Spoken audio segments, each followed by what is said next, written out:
ஆண்களுக்கு இணையாக தமிழ்நாட்டின் 3வது பெண் ஆம்புலன்ஸ் ஓட்டுநராக தேர்ந்தெடுக்கப்பட்டுள்ள விசுவாச மேரிக்கு பாராட்டுகள் குவிந்து வருகின்றன.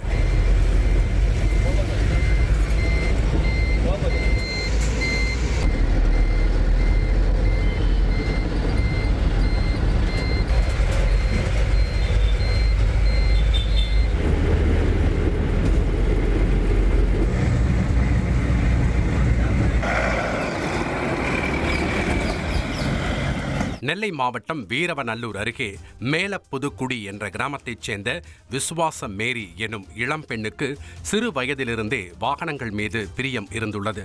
தனது தந்தை மாற்றுத்திறனாளி என்பதால் தானே இருசக்கர வாகனமும் பின்னர் 4 சக்கர கனரக வாகனங்களும் ஓட்ட கற்றுக்கொண்டுள்ளார்.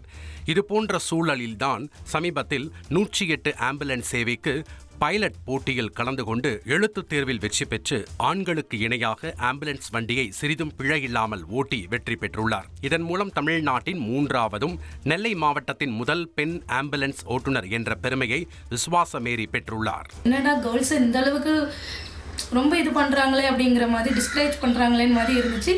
எங்கள் அப்பா என்ன பாப்பா பாஸா அப்படின்னு கேட்டாங்க. நான் சார் எப்படி பார்த்த உடனே சொல்லுங்கள் சத்தமாக பாஸ் ஆகிட்டேன்ட்டு அப்படின்னாங்க. தம்ஸ்அப் பட்டு போனாங்க.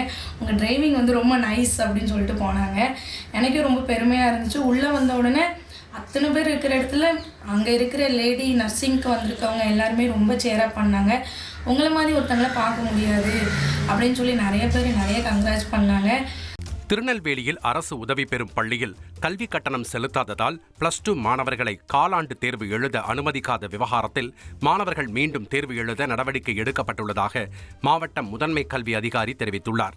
நெல்லை பாளையங்கோட்டையில் RC டயோசிஸ் கீழ் அரசு உதவி பெறும் மேல்நிலைப் பள்ளி இயங்கி வருகிறது. இங்கு +2 மாணவர்களுக்கு காலாண்டு தேர்வு தொடங்கிய நிலையில் பள்ளியில் சுமார் 10க்கும் மேற்பட்ட மாணவர்களை பள்ளி நிர்வாகம் தேர்வு எழுத அனுமதிக்கவில்லை என கூறப்படுகிறது. இந்த கல்வியாண்டிற்கான கல்வி கட்டணத்தை செலுத்தினால் மட்டுமே தேர்வு எழுத அனுமதிக்க முடியும் என பள்ளி தலைமை ஆசிரியர் கண்டிப்புடன் கூறியதால் மாணவர்களை தமிழ் தேர்வு எழுத அனுமதிக்கவில்லை. இதுகுறித்து விசாரணை நடத்திய மாவட்ட முதன்மை கல்வி அலுவலர் அனைத்து மாணவர்களையும் தேர்வு எழுத உத்தரவிட்டார்.